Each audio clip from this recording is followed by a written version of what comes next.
यदा यदा हि धर्मस्य ग्लानिर्भवति भारत अभ्युत्थानमधर्मस्य तदात्मानं सृजाम्यहम् परित्राणाय साधूनां विनाशाय च दुष्कृतां धर्म संस्थापनार्थाय संभवामि युगे युगे।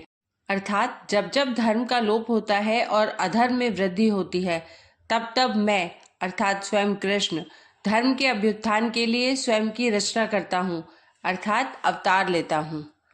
जय श्री कृष्ण दोस्तों, स्वागत है आपका आपके अपने YouTube चैनल विस्तार से समझो में। आज की वीडियो में हम गीता का 7वां अध्याय सुनेंगे, जिसके सुनने मात्र से ही पितरों को मोक्ष की प्राप्ति होती है और पितृदोष समाप्त हो जाता है। और गीता के 7वें अध्याय का क्या महत्व है, इसे हमें पितृपक्ष में क्यों सुनना चाहिए, यह भी जानेंगे। श्रीमद् भगवद गीता के 7वें अध्याय में श्री कृष्ण भगवान ने अर्जुन को परम सत्य का ज्ञान करवाया। जो लोग इस परम सत्य को सुनते हैं, उनके पितृ परम ब्रह्म में लीन हो जाते हैं। श्रीमद् भगवद गीता के पाठ से पितृदोष से मुक्ति पाई जा सकती है। गीता का वह ज्ञान जो भगवान कृष्ण ने अर्जुन को कुरुक्षेत्र के मैदान में दिया था। गीता का 7वां अध्याय पितृ मुक्ति और मोक्ष से जुड़ा है। श्राद्ध पक्ष में गीता के 7वें अध्याय का पाठ किया जाता है। श्रीमद् भगवद गीता के 7वें अध्याय में कुल 30 श्लोक हैं। तो आइए सुनते हैं सर्वप्रथम गीता के 7वें अध्याय का महात्म्य। वीडियो शुरू करने से पहले आपसे एक अनुरोध है, अगर वीडियो अच्छी लगे तो वीडियो को लाइक करना और चैनल को सब्सक्राइब करना ना भूलें। तो आइए सुनते हैं। भगवान शिव कहते हैं, पार्वती, अब मैं 7वें अध्याय का महात्म्य बतलाता हूँ, जिसे सुनकर कानों में अमृत राशि भर जाती है। पाटलिपुत्र नामक एक दुर्गम नगर है, जिसका गोपुर द्वार बहुत ही ऊंचा है। उस नगर में शंकुकर्ण नामक एक ब्राह्मण रहता था। उसने वैश्यवृत्ति का आश्रय लेकर बहुत धन कमाया, किंतु ना तो कभी पितरों का तर्पण किया और ना देवताओं का पूजन किया। वह धनोपार्जन में तत्पर होकर राजाओं को ही भोज दिया करता था। एक समय की बात है, उस ब्राह्मण ने अपना चौथा विवाह करने के लिए पुत्रों और बंधुओं के साथ यात्रा की। मार्ग में आधी रात के समय जब वह सो रहा था, एक सर्प ने कहीं से आकर उसकी बाह में काट लिया। उसके काटते ही ऐसी अवस्था हो गई कि मणि, मंत्र और औषधि आदि से भी उसके शरीर की रक्षा असाध्य जान पड़ी। तत्पश्चात कुछ ही क्षणों में उसके प्राण पखेरु उड़ गए। फिर बहुत समय के बाद वह प्रेत सर्प योनि में उत्पन्न हुआ। उसका चित्त धन की वासना में बंधा था। उसने पूर्व वृतांत को स्मरण करके सोचा, मैंने जो घर के बाहर करोड़ों की संख्या में अपना धन गाड़ रखा है, उससे इन पुत्रों को वंचित करके स्वयं ही उसकी रक्षा करूंगा। एक दिन सांप की योनि से पीड़ित होकर पिता ने स्वप्न में अपने पुत्रों के समक्ष आकर अपना मनोभाव बताया। तब उसके निरंकुश पुत्रों ने सवेरे उठकर बड़े विस्मय के साथ एक दूसरे से स्वप्न की बातें कही। उनमें से मंझला पुत्र कुदाल हाथ में लिए घर से निकला और जहां उसके पिता सर्प योनि धारण करके रहते थे, उस स्थान पर गया। यद्यपि उसे धन के स्थान का ठीक ठीक पता नहीं था, तो भी उसने चिन्हों से उसका ठीक निश्चय कर लिया और लोभ बुद्धि से वहां पहुंचकर बाम्बी को खोदना आरंभ किया। तब उस बाम्बी से बड़ा भयानक सांप प्रकट हुआ और बोला, ओ मूर्ख, तू कौन है, किस लिए आया है, क्यों बिल खोद रहा है, अथवा किसने तुझे भेजा है? ये सारी बातें मेरे सामने बता। पुत्र बोला, मैं आपका पुत्र हूँ, मेरा नाम शिव है। मैं रात्रि में देखे हुए स्वप्न से विस्मित होकर यहाँ का सुवर्ण लेने के कौतूहल से आया हूँ। पुत्र की यह वाणी सुनकर वह सांप हंसता हुआ उच्च स्वर से इस प्रकार स्पष्ट वचन बोला, यदि तू मेरा पुत्र है तो मुझे शीघ्र ही बंधन से मुक्त कर। मैं पूर्व जन्म के गाड़े हुए धन के लिए सर्प योनि में उत्पन्न हुआ हूँ। पुत्र ने पूछा, पिताजी, आपकी मुक्ति कैसे होगी, इसका उपाय मुझे बताइए, क्योंकि मैं इस रात में सब लोगों को छोड़कर आपके पास आया हूँ। पिता ने कहा, बेटा, गीता के अमृतमय 7वें अध्याय को छोड़कर मुझे मुक्त करने में तीर्थ, दान, तप और यज्ञ भी सर्वथा समर्थ नहीं है। केवल गीता का 7वां अध्याय ही प्राणियों के जरा मृत्यु आदि दुख को दूर करने वाला है। पुत्र, मेरे श्राद्ध के दिन 7वें अध्याय का पाठ करने वाले ब्राह्मण को श्रद्धा पूर्वक भोजन कराओ, इससे निसंदेह मेरी मुक्ति हो जाएगी। वत्स, अपनी शक्ति के अनुसार पूर्ण श्रद्धा के साथ वेद विद्या में प्रवीण अन्य ब्राह्मणों को भी भोजन कराना। सर्प योनि में पड़े हुए पिता के ये वचन सुनकर सभी पुत्रों ने उसकी आज्ञा के अनुसार तथा उससे भी अधिक किया। तब शंकुकर्ण ने अपने सर्प शरीर को त्याग कर दिव्य देह धारण किया और सारा धन पुत्रों के अधीन कर दिया। पिता ने करोड़ों की संख्या में जो धन बांट कर दिया था, उससे वे सदाचारी पुत्र बहुत प्रसन्न हुए। उनकी बुद्धि धर्म में लगी हुई थी, इसलिए उन्होंने बावली, कुआं, पोखरा, यज्ञ तथा देव मंदिर के लिए उस धन का उपयोग किया और अन्नशाला भी बनवाई। तत्पश्चात 7वें अध्याय का सदा जप करते हुए उन्होंने मोक्ष प्राप्त किया। पार्वती, यह तुम्हें 7वें अध्याय का महात्म्य बताया गया है, जिसके श्रवण मात्र से मानव सब पातकों से मुक्त हो जाता है। श्रीमद् भगवद गीता अध्याय 7 ज्ञान विज्ञानम योग विज्ञान सहित तत्व ज्ञान। श्री भगवानुवाच।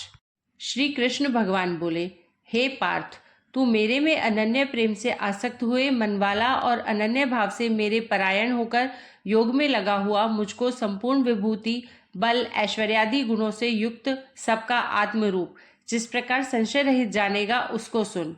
मैं तेरे लिए इस रहस्य रहित तत्व ज्ञान को संपूर्णता से कहूँगा कि जिसको जानकर संसार में फिर और कुछ भी जानने योग्य शेष नहीं रहता है। हजारों मनुष्य में कोई ही मनुष्य मेरी प्राप्ति के लिए यत्न करता है और उन यत्न करने वाले योगियों में भी कोई ही पुरुष मेरे परायण हुआ मेरे को तत्व से जानता है, अर्थात यथार्थ मर्म से जानता है।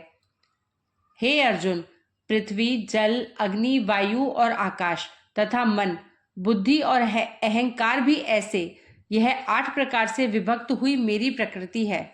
यह 8 प्रकार के भेदों वाली तो अपरा है, अर्थात मेरी जड़ प्रकृति है।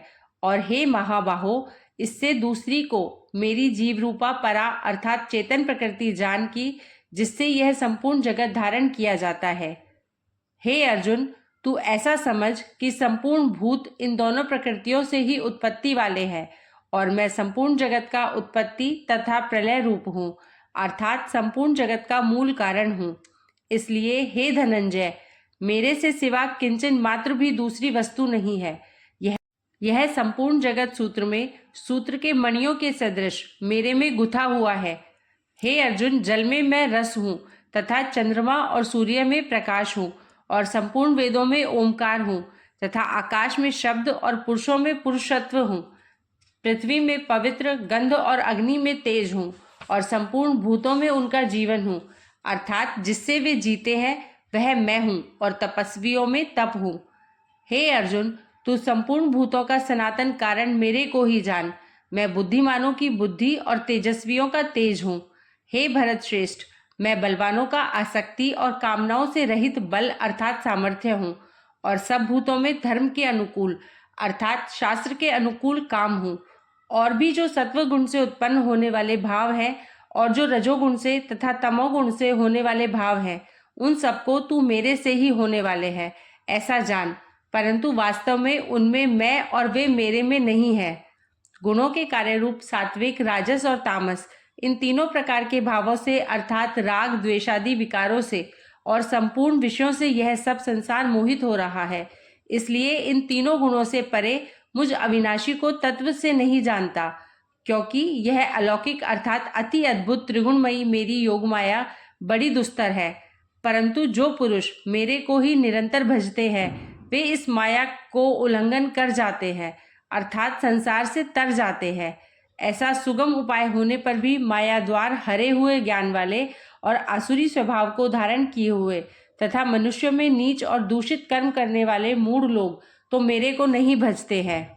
हे भरतवंशियों में श्रेष्ठ अर्जुन, उत्तम कर्म वाले अर्थार्थी, आर्त, जिज्ञासु और ज्ञानी अर्थात निष्कामी, ऐसे 4 प्रकार के भक्तजन मेरे को भजते हैं। उनमें भी नित्य मेरे में एक ही भाव से स्थित हुआ अनन्य प्रेम भक्ति वाला ज्ञानी भक्त अति उत्तम है, क्योंकि मेरे को तत्व से जानने वाले ज्ञानी को मैं अत्यंत प्रिय हूँ और वह ज्ञानी मेरे को अत्यंत प्रिय है। यद्यपि वे सभी उदार है, अर्थात श्रद्धा सहित मेरे भजन के लिए समय लगाने वाले होने से उत्तम है, परंतु ज्ञानी तो साक्षात मेरा स्वरूप ही है, ऐसा मेरा मत है।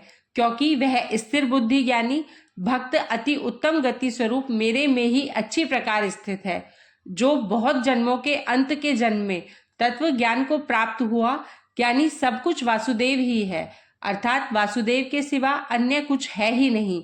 इस प्रकार मेरे को भजता है वह महात्मा अति दुर्लभ है।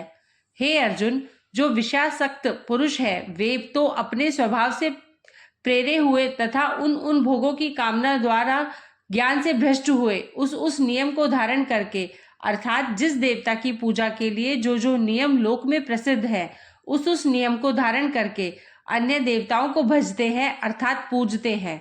जो जो सकामी भक्त जिस जिस देवता के स्वरूप को श्रद्धा से पूजना चाहता है, उस भक्त की मैं उस ही देवता के प्रति श्रद्धा को स्थिर करता हूँ। वह पुरुष उस श्रद्धा से युक्त हुआ उस देवता के पूजन की चेष्टा करता है और उस देवता से मेरे द्वारा ही विधान किए हुए उन इच्छित भोगों को निसंदेह प्राप्त होता है। परंतु उन अल्प बुद्धि वालों का वह फल नाशवान है तथा वे देवताओं को पूजने वाले देवताओं को प्राप्त होते हैं और मेरे भक्त चाहे जैसे ही भजे, शेष में वे मेरे को ही प्राप्त होते हैं। ऐसा होने पर भी सब मनुष्य मेरा भजन नहीं करते। इसका कारण यह है कि बुद्धिहीन पुरुष मेरे अनुत्तम अर्थात जिससे उत्तम और कुछ भी नहीं ऐसे अविनाशी परम भाव को अर्थात अजन्मा अविनाशी हुआ भी अपनी माया से प्रकट होता है, ऐसे प्रभाव को तत्व से न जानते हुए मन इंद्रियों से परे मुझ सच्चिदानंद घन परमात्मा को मनुष्य की भांति जन्मकर व्यक्ति भाव को प्राप्त हुआ मानते हैं। अपनी योग माया से छिपा हुआ मैं सबके प्रत्यक्ष नहीं होता हूँ, इसलिए यह अज्ञानी मनुष्य मुझ जन्म रहित अविनाशी परमात्मा को तत्व से नहीं जानता है, अर्थात मेरे को जन्मने मरने वाला समझता है। हे अर्जुन, पूर्व में व्यतीत हुए तथा वर्तमान में स्थित तथा आगे होने वाले सब भूतों को मैं जानता हूँ, परंतु मेरे को कोई भी श्रद्धा भक्ति रहित पुरुष नहीं जानता। क्योंकि हे भरतवंशी अर्जुन, संसार में इच्छा और द्वेष से उत्पन्न हुए सुख दुखादि द्वंद्व रूप मोह से संपूर्ण प्राणी अति अज्ञानता को प्राप्त हो रहे हैं, परंतु निष्काम भाव से श्रेष्ठ कर्मों का आचरण करने वाले जिन पुरुषों का पाप नष्ट हो गया है, वे राग द्वेषादि द्वंद्व रूप मोह से मुक्त हुए और दृढ़ निश्चय वाले पुरुष मेरे को सब प्रकार से भजते हैं। जो मेरे शरण होकर जरा और मरण से छूटने के लिए यत्न करते हैं, वे पुरुष उस ब्रह्म को तथा संपूर्ण अध्यात्म को और संपूर्ण कर्म को जानते हैं। जो पुरुष अधिभूत और अधिदैव के सहित तथा अधियज्ञ के सहित सबका आत्मरूप मेरे को जानते हैं, अर्थात जैसे भाप, बादल, धूम, पानी और बर्फ यह सभी जल स्वरूप है, वैसे ही अधिभूत, अधिदैव और अधियज्ञ आदि सब कुछ वासुदेव स्वरूप है।